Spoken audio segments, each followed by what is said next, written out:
Olá, eu sou o Leonardo Meloni e sejam bem-vindos ao Escopoverso. A proposta desse quadro é refinar algum assunto que se destacou no Scopocast, e você que já ouviu o nosso último episódio sabe que o tema principal foi transformação digital nas empresas. E a nossa conversa de hoje será sobre as dificuldades na transformação digital. E para esse complemento, convidei novamente o Christian Ganzerti, que é professor, pesquisador e gestor de negócios na Axis, e a Rebeca Cunha, que é empreendedora serial na Rebeca Cunha Centro de Inovação e Tecnologia. Então, confere aí como foi esse nosso bate-papo.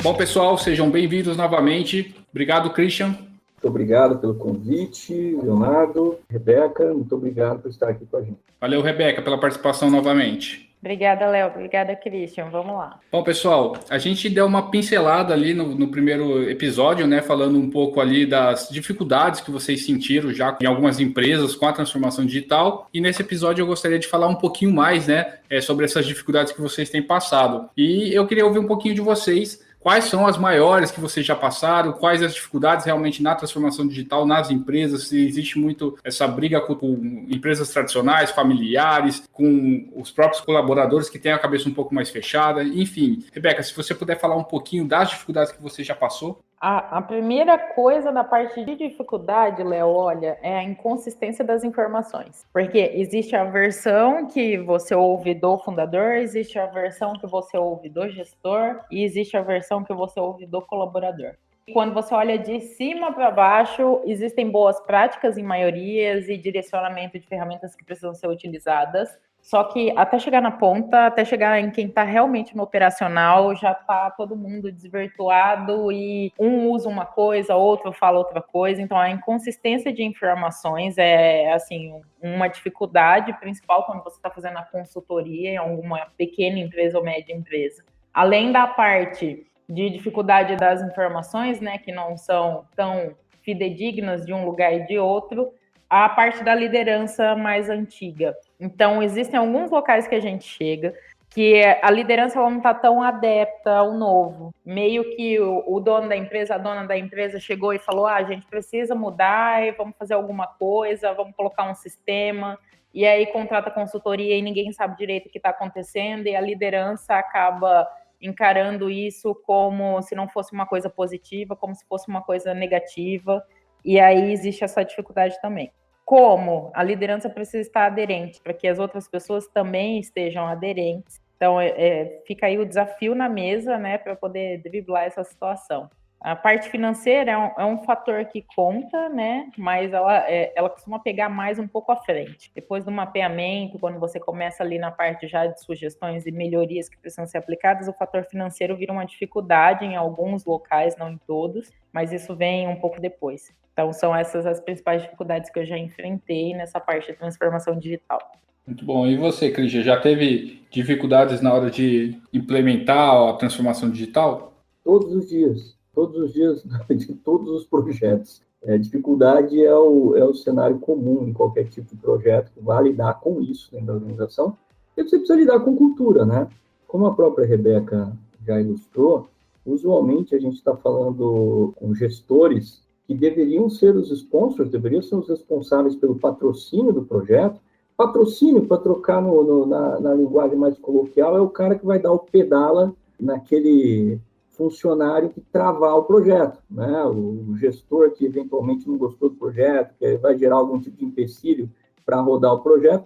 O patrocínio é o cara que liga lá para ele e fala, queridão, você tem que fazer rodar isso aí, porque senão não vai dar certo. E quando você não tem esse cara compreendendo exatamente quais são as necessidades, você não ganha todo esse engajamento do sponsor, do patrocinador, e aí fica mais difícil. E muitas vezes, por não ter toda essa compreensão de quem te contrata para fazer a transformação da organização, em termos da tecnologia apropriada, em termos de como deveria ser o projeto em si, com a transformação de toda a base de processo da organização, sejam eles finalísticos ou de apoio, muitas vezes eles já vêm com a ideia do que eles querem como entregável, né? Eu vou citar um exemplo de um projeto na verdade, nós atendemos esse projeto, mas a empresa veio com a seguinte proposta de digitalização do faturamento da empresa, né? E do processo de relacionar essas notas fiscais deles para acesso ao financeiro. E o projeto já veio delineado só para que a gente executasse o projeto, né? Então, eles vieram com um projeto onde a gente tinha que fazer a digitalização de todas as notas coletadas a partir das operações. Cliente grande, tá? Coisa de, uma emissão de 1,5 milhão de notas no mês. E aí, a gente teve que instalar um processo de digitalização das notas, sendo que, se nós estivéssemos falando de transformação digital no estricto senso, essas notas nem deveriam ser impressas, essas notas deveriam ter a coleta da assinatura do cliente de uma outra forma, ou com algum tipo de identidade digital, ou com algum tipo de tablet coletando assinatura lá na ponta. Então, são percepções do que seria a tal da transformação digital que podem estar no meio do caminho, em termos daquilo que seria necessário para que a organização atingisse a sua melhor performance. E esse é o ponto, né? Às vezes a gente tem que ofertar para o cliente um posicionamento além daquilo que ele tem em termos de visão do que é a transformação digital, e muitas vezes isso pode gerar ali uma dissonância, você às vezes pode até perder o trabalho por conta de querer incrementar algo que já é ponto pacificado na cabeça de quem solicita. É bastante difícil lidar com a questão do aculturamento acerca do que é a transformação digital. Mas, enfim, esse é o grande trabalho, né? O grande trabalho é lidar com cultura dentro das organizações. E como cultura envolve pessoas, acho que vocês sabem disso, pessoas são os recursos mais difíceis de se lidar em qualquer tipo de organização.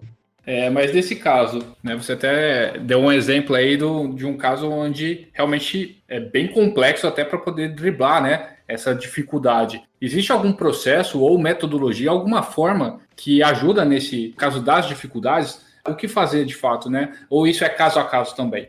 Tudo é caso a caso, né? Quando a gente vai interpretar cada um dos processos, existem as especificidades de cada cliente, existe aquilo que garante as características daquele cliente, e existe a cultura organizacional, a parte da cultura organizacional que você não pode mexer, porque faz parte da caracterização da própria identidade do cliente frente ao cliente dele. Então, enquanto consultor ou enquanto prestador externo, né, prestador de serviços de qualquer nível de gestão para qualquer tipo de cliente, você precisa entender até onde você pode ir, até onde você pode ofertar qualquer tipo de mudança.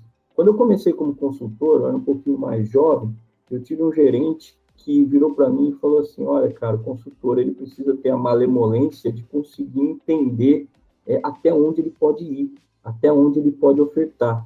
Muitas vezes, se ele passa do ponto, se ele mostra aquilo que seria o ideal, mas ele encontra algum tipo de barreira para quem patrocina, por quem patrocina o projeto, você pode colocar a própria relação comercial a perder, né? Então, é melhor que você tenha essa percepção, esse bom senso em relação ao que você pode e o que você não pode falar, até onde você pode ir na transformação da cultura organizacional e até onde você acaba esbarrando em problemas dentro do cliente. E até porque você é um agente externo, né? E não existe receita de bolo, então não dá para você aplicar algo de uma outra empresa que funcionou, que tem uma outra realidade, para uma outra que talvez as dificuldades, até mesmo a cultura já está muito enraizada. Você usou um termo muito feliz, que é esse agente externo. Eu acho que se a gente for entender a organização como um sistema, como acontece nos sistemas biológicos, todo agente externo aciona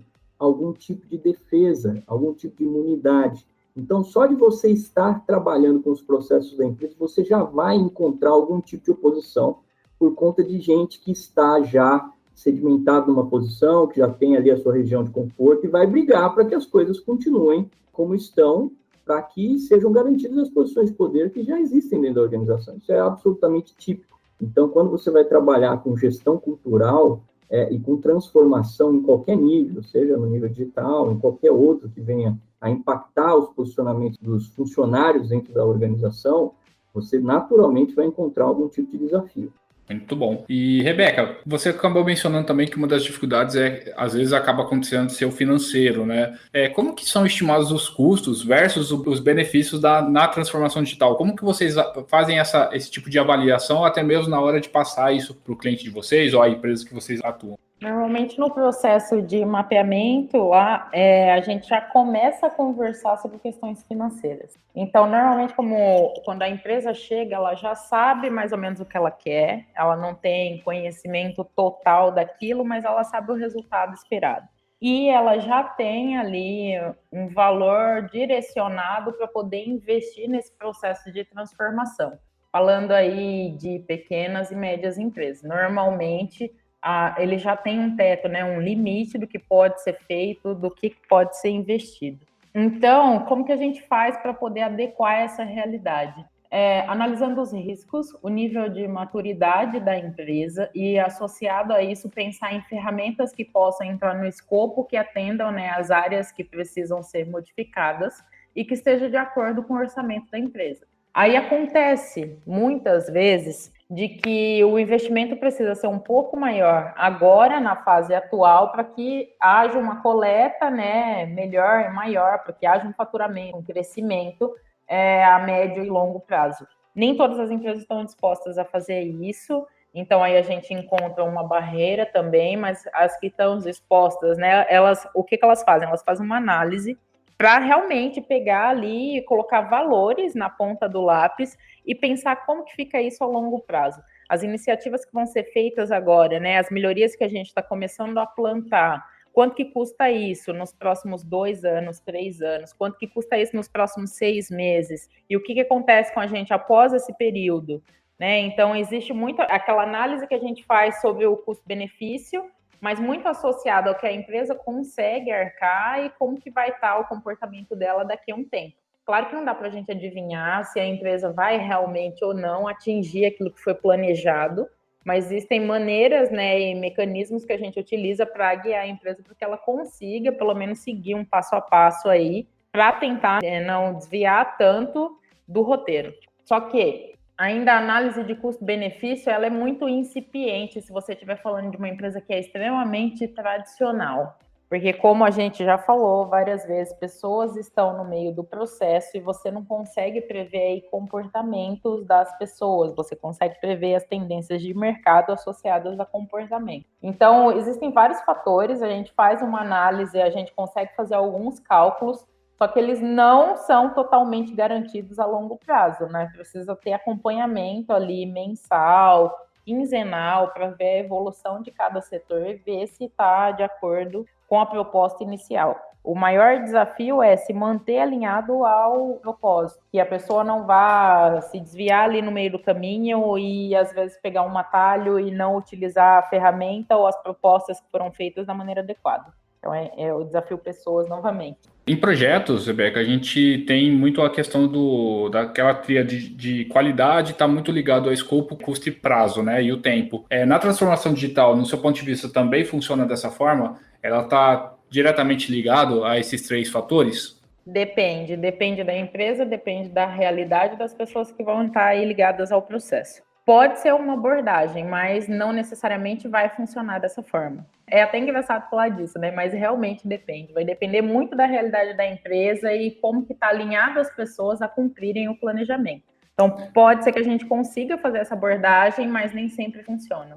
Aproveitando também, como que vocês fazem, né, na verdade, até mesmo para poder colocar essa cultura de ficar atento às várias mudanças de mercado na parte de tecnologia, porque quando vocês vão implementar, provavelmente vocês vão estar avaliando os indicadores, mas também o que tem de tecnologia disponível naquele momento. Como vocês até mencionaram no episódio anterior, né, no primeiro episódio, que a tecnologia ela muda muito. Como que vocês fazem para poder ficar sempre buscando, né, as melhores soluções, até mesmo o que cabe, o que não cabe dentro de uma empresa? Como que vocês fazem para se manter atualizados?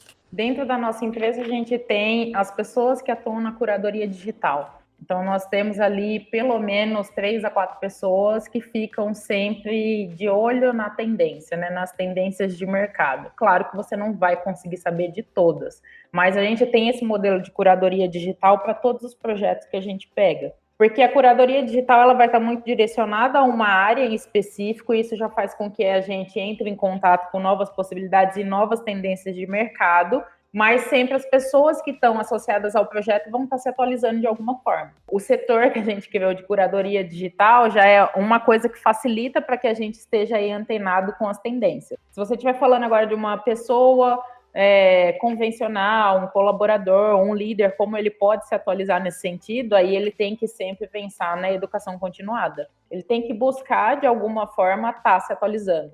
Não tem como, nos tempos atuais, no novo normal, a liderança continuar aí no posto que está sem se atualizar de alguma forma. Claro que não vai existir setores de curadoria digitais dentro de todas as empresas, isso não é nem comum que ocorra, até porque algumas pessoas não têm nem familiaridade com os temas, mas é interessante que quem precisar, né, ter mais conhecimento e se manter ativo no mercado a longo prazo ou atualmente para conseguir aí cargos que sejam mais competitivos, né, salários que sejam melhores, a pessoa tem que estar sempre se atualizando. Entender que o processo de aprendizagem ele não se encerra. Enquanto você estiver vivo, operacional, estiver respirando, você pode aprender alguma coisa com quem quer que seja, e todos os dias a gente está passivo a aprender algo novo. Perfeito. E você, Christian, você utiliza da mesma estratégia para poder se manter atualizado? Léo, o que a Rebeca falou eu acho muito legal. Todo profissional precisa estar antenado no que está acontecendo. É bom quando você tem dentro da empresa um destacamento que faz praticamente a função de trazer essas informações para quem está na linha de frente. Agora, no meu caso específico, trabalhando dentro de uma multinacional, que é hoje a segunda maior empresa do setor no mundo, nós temos um departamento que, inclusive, desenvolve as tecnologias que nós vamos ofertar para alguns dos clientes, né? Isso em nível mundo. Então, nos Estados Unidos, existem alguns centros de desenvolvimento de produtos e serviços, e aqui no Brasil nós temos já produtos tipificados dentro da nossa área de atuação. Quando a gente vai falar de projetos mais extensos em termos de tratar de outras coisas que não a inteligência documental, que é o que a gente faz e implementa hoje, a gente acaba buscando parceiros, né? E muitas vezes nós acabamos em contato com o cliente através de parceiros também. Hoje a gente opera, inclusive, em parceiros que já têm seus próprios destacamentos de desenvolvimento de tecnologia para transformação. Temos clientes, por exemplo, que têm seus próprios centros de desenvolvimento tecnológico. No nosso caso, é um pouco diferente, porque a tecnologia acaba mudando com a nossa participação. Todo mundo fica antenado no que há de mais recente, porque a empresa participa daquilo que é de mais recente. Nós temos parcerias com empresas de ponta na área tecnológica, o caso da Microsoft, entre outras empresas que são nossas parceiras, mas quando eu estou abordando a transformação digital a partir das outras empresas nas quais eu tenho relacionamento, costumo usar o mesmo método que a Rebeca falou. Eu preciso ficar antenado com aquilo que está sendo publicado nos meios de publicação específicos, tenho que frequentar, logicamente, quando isso é possível, nesse caso a pandemia não tem sido muito possível, os ambientes de feiras e colóquios com colegas do setor, entre outras coisas, tá? E sempre está antenado no que está acontecendo. Sempre que você está dentro de um cliente, que você vê que o cara tem alguma coisa que você não conhecia, explorar o máximo do conhecimento que é possível naquele momento acerca daquela nova tecnologia ou daquela nova forma de fazer a coisa. Enfim, é necessário estar sempre atento àquilo que está ao seu redor.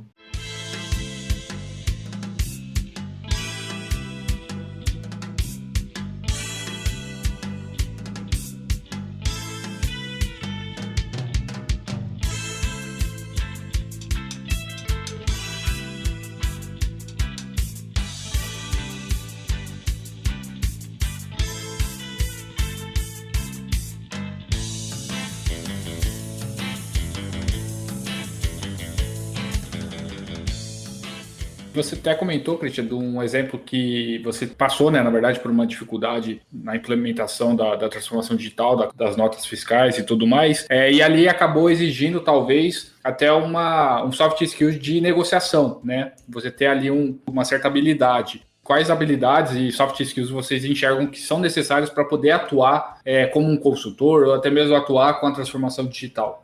Eu não sei se eu tenho todos os soft skills necessários para atuar na minha área, porque a transformação está tão intensa que você precisa hoje está muito bem qualificado em termos de inteligência comportamental, assim. Mas, com toda certeza, você precisa ser flexível em relação a não comprar uma ideia como se fosse um dogma. Na nossa área não existem dogmas. Você tem aquilo que é o ideal naquele momento, o que é ideal naquele momento não vai ser no momento posterior, então a gente não pode se apegar a determinadas verdades, porque as verdades elas são muito passageiras na nossa área. Se você se qualifica numa determinada tecnologia, você precisa ficar ciente que no momento seguinte você pode ter que se qualificar em outra, porque aquela tecnologia pode ficar em desuso, pode sofrer uma obsolescência mais rápida do que o previsto. Então, essa questão da flexibilidade, ela vem de encontro à habilidade de se desapegar de algumas coisas. O consultor, quando ele está, principalmente negociando alguma coisa dentro do contrato, ele precisa entender até onde ele pode ir com a oferta daquilo que ele entende que seja o ideal, mas também precisa entender que essa questão do ideal ela é absolutamente passageira. Muito mais vale você ganhar a confiança de quem vai se tornar o seu cliente, para que você tenha uma relação mais duradoura, do que tentar impor um ponto de vista que, como eu disse, não vai se sustentar ao longo do tempo. Rebeca, eu queria saber de você em relação a como, na verdade, obter, né, e ter esse mindset digital em empresas tradicionais ou familiares. Você até comentou no primeiro episódio também que existe, às vezes, o caso de um colaborador sair porque na implantação da transformação digital, alguns não aceitam ou até mesmo não se sentem capacitados e acabam saindo da empresa. Como que isso impacta a empresa e se ela enxerga isso como algo evolutivo, vou trazer alguém mais capacitado ou não? Pode acontecer de uma empresa muito tradicional, muito familiar, se apegar muito aos colaboradores e enxergar isso como uma coisa ruim, uma coisa que está fazendo com que os colaboradores desistam, né? Enfim, como ter esse mindset digital e como, de fato, isso impacta ali os colaboradores? Primeira coisa, né, que você precisa ter em mente, que foi uma coisa que a gente já comentou anteriormente também, é que todo dia existe uma possibilidade de você aprender algo novo. Tendo em vista que é assim que a vida funciona, e vai ser assim para o resto dos nossos dias, enquanto a gente estiver aí vivo e operante, não tem como você se colocar numa posição que seja de conforto ad eterno. Então, as pessoas acabam saindo das empresas no processo de transformação digital porque elas estão passando por um processo que não é tão confortável também. Mas aí cabe tanto a parte de liderança quanto de consultoria, utilizar de algumas soft skills aí de inteligência emocional, comunicação e empatia para poder saber lidar com todos os públicos dentro da empresa. É uma abordagem que você pode fazer para que não tenha uma negativa para a empresa e que também não tenha uma negativa com o colaborador. Mas você não consegue evitar isso de uma forma totalmente 100% consistente. Por que não consegue evitar? Porque a partir do momento que você está passando por um processo de transformação, existem pessoas que estão dispostas e que estão abertas a passar pelo processo de transformação. Existem pessoas que não estão abertas nem dispostas a mudar o comportamento que elas têm ou aderir a algo novo. Então, quando uma empresa precisa passar pela transformação, quando ela decidiu, né, que ela vai buscar o sucesso e que ela vai buscar se manter operante aí e resistir, ser meio que a prova de futuro, porque ela precisa continuar monetizando, né, a longo, médio prazo. Então, não tem como essa pessoa continuar na equipe se ela não se abrir para o novo. A construção da mentalidade digital ela é super importante nesse sentido. Então, isso está muito sobre quem está disposto a aprender, sobre quem está disposto a passar pelo processo de mudança também, entender que aquilo pode trazer benefício. Claro que se a empresa não explica quais são os benefícios e não traz aí de uma forma empática as informações de uma maneira que a pessoa consiga entender lá na ponta, ela pode sair porque ela também não entendeu o processo. Mas vai ocorrer, é inevitável em processo de transformação. E você não tem como garantir que não vai acontecer de pessoas saírem da empresa ou que algumas coisas não vão realmente mudar e que as pessoas não terão que sair da zona de conforto. Normalmente, quando você chega, você já tira as pessoas da zona de conforto, né? Porque você já é uma pessoa estranha ali, querendo interagir, conversar com as outras, e todo mundo já fica um pouco meio desconfortável. Então, vai ser muito difícil, né, mitigar essa situação de que pessoas saiam da empresa. Mas a partir do momento que você traz o aculturamento de incentivar dentro da empresa, né? Chegou o consultor e aqui dentro da empresa agora a gente está incentivando e estimulando uma comunicação integrada, estimulando a possibilidade de aprendizagem, você está dando espaço para que o colaborador cresça dentro da tua empresa, do teu negócio, vai ser mais difícil que essa pessoa saia correndo quando chegar uma novidade. Então, existem algumas iniciativas que você pode fazer. E para construir a mentalidade digital, é entender que a aprendizagem continuada ela vai fazer parte da sua vida para sempre e você precisa ser aderente a isso. Isso não se empurra de goela abaixo, né? E isso algumas pessoas acatam e outras não, mas o mundo demanda isso, né? Por exemplo, hoje, se você tem um restaurante, principalmente pelo processo de pandemia, como que você ficaria sem estar aí fazendo parte dos aplicativos de delivery de comida, né? Não só os restaurantes, mas também supermercados e outros. Como que faz para você estar fora desse modelo? Só se fosse você estiver negando o faturamento, você estiver negando trazer um impacto positivo. Então, construir a mentalidade digital significa, primeiramente de tudo, se abrir ao novo. Abrir ao novo significa que você aceitou que você pode todo dia aprender uma coisa nova. Pessoal, vocês utilizam no dia a dia de vocês algumas referências de empresas que já passaram pela transformação digital? Se sim, vocês têm alguns exemplos para passar aqui para o pessoal também? Quando eu fiz meu doutorado, eu tive um período de experiência no doutorado na Universidade de Illinois. Fui aluno de um departamento de economia lá e era professor visitante também do departamento de economia. E isso me colocou diretamente em contato com algumas empresas, por conta da minha pesquisa também, do Vale do Silício. Então, eu acabava indo usualmente para a Califórnia, fiquei com base em 2 universidades lá, na Universidade de Stanford e na Universidade de Berkeley, e pude estudar diversos casos de empresas nascentes que, de alguma forma, já nasciam para o ambiente digital. E quando eu voltei para o Brasil, eu voltei com essa mentalidade daquelas empresas que eu assistia lá, né? Então, era um nível de cultura. Para poder te responder, eu preciso fazer todo esse preâmbulo para como a coisa é diferente aqui. É um nível de cultura onde você tem um senso de propriedade do processo em si, pelo funcionário, que é diferente do que a gente tem aqui. Você tem uma sensação de, eu não sei nem se existe palavra aqui para traduzir, um tal de ownership, como se você fosse o proprietário da coisa, um senso de responsabilidade que é muito distinto, e uma vontade de fazer a coisa de uma forma diferente, que acaba condicionando uma cultura para um tipo de cultura organizacional 2.0, que a gente não tinha aqui. E quando eu voltei para cá, eu voltei com essa ânsia de tentar trazer para as empresas daqui esse perfil, né, de transformação que existia lá, essa necessidade de mudança inerente na própria ação individual, mas isso passa por uma mudança cultural que nós não sofremos, que é uma mudança ligada à postura de cada elemento ligado à organização, cada pessoa ligada à organização. Então, eu assisti várias transformações digitais aqui no Brasil, desde que eu voltei, vai fazer 9 anos. E quando eu voltei, eu participei de diversos projetos. Em todos os projetos de transformação digital, sejam bem-sucedidos ou mal-sucedidos, o grande diferencial é a postura de cada uma das pessoas inseridas no processo de transformação, no projeto que vai levar à transformação e o patrocínio que essas pessoas recebem, ou seja, também a postura dos líderes, tá? Então, eu posso citar, por exemplo, o exemplo de uma grande seguradora da cidade de São Paulo. Eu trabalhei acabei exercendo esse projeto lá em 2012, e nesse caso, existiu todo um conflito relacionado à transformação, porque cada uma das áreas queria um projeto para si, e, na verdade, elas disputavam posições dentro da organização, um negócio muito estranho, né?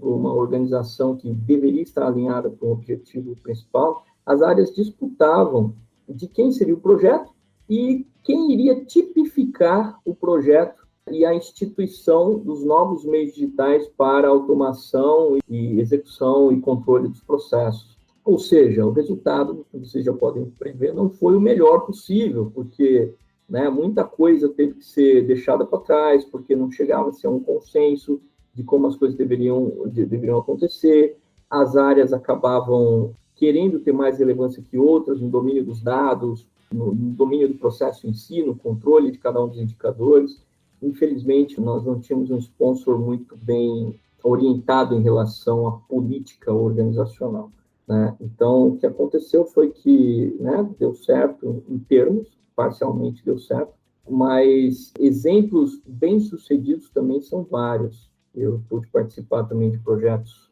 na Bolsa, onde você vê que a cultura da instituição é muito diferente da maioria das empresas que você vê no Brasil, em alguns setores, principalmente. Outros setores eu não tive tanto contato. Mas, enfim, é possível fazer projetos de transformação digital em qualquer nível de organização? É possível. É possível que as organizações já nasçam uma veia ali voltada para o futuro, com uma orientação para o digital, como também é muito visível que nem todas as organizações estão preparadas para isso.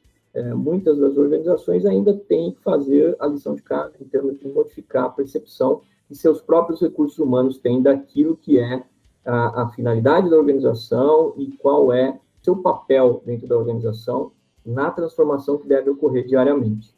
Você até mencionou que um dos pontos é justamente a empresa tem que estar preparada, né? A base ali tem que estar muito bem construída, a cultura, né? Então, não vai ter uma bala de prata que realmente é o software que vai resolver, não é o consultor que vai resolver. A empresa como um todo tem que estar muito bem alinhada ali com os objetivos realmente, né? Para poder, aí sim, encaixar bem com a transformação digital, com a utilização das ferramentas e tudo mais, né? O que eu posso te garantir é que, em termos culturais, tá, o Brasil, pelo menos pelas empresas europeias e americanas que eu conheço, incluindo a empresa na qual eu trabalho, ele tem um perfil cultural muito, muito diferente. As empresas brasileiras têm um perfil cultural muito diferente, porque nós personalizamos mais as coisas, nós não conseguimos atingir o nível de impessoalidade que os trabalhadores dessas outras empresas atingem. A gente acaba se apegando mais às coisas, se apegando ao processo, se apegando às coisas como se fosse algo de posse. E acabamos entendendo aquilo que nós temos por trabalho como algo que nos define, né? E a gente fica psicologicamente ligado àquilo.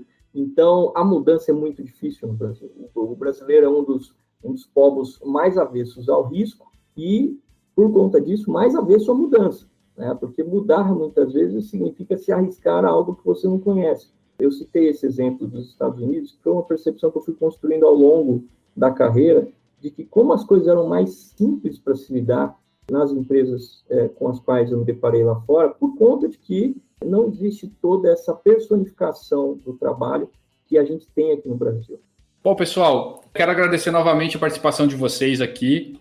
Foi muito legal realmente falar desse assunto de transformação digital. Deu para aprender bastante coisa aqui com vocês. Então, muito obrigado novamente, Christian. Eu que agradeço. Muito obrigado pelo convite, Leonardo. Obrigado pelo Eduardo, que está aí na técnica. E, mais uma vez, obrigado pela Rebeca. Aprendi muito com a Rebeca hoje. Maravilha. Obrigado, Rebeca. Obrigada, Léo. Obrigada, Christian. Eduardo, obrigada também aí pela sua participação. Gente, foi incrível. Gostei bastante de bater esse papo com vocês e vamos aí fomentar a transformação digital para o resto da galera. Valeu, gente. Até mais. Valeu. Obrigado, pessoal. Até mais. Tchau, tchau.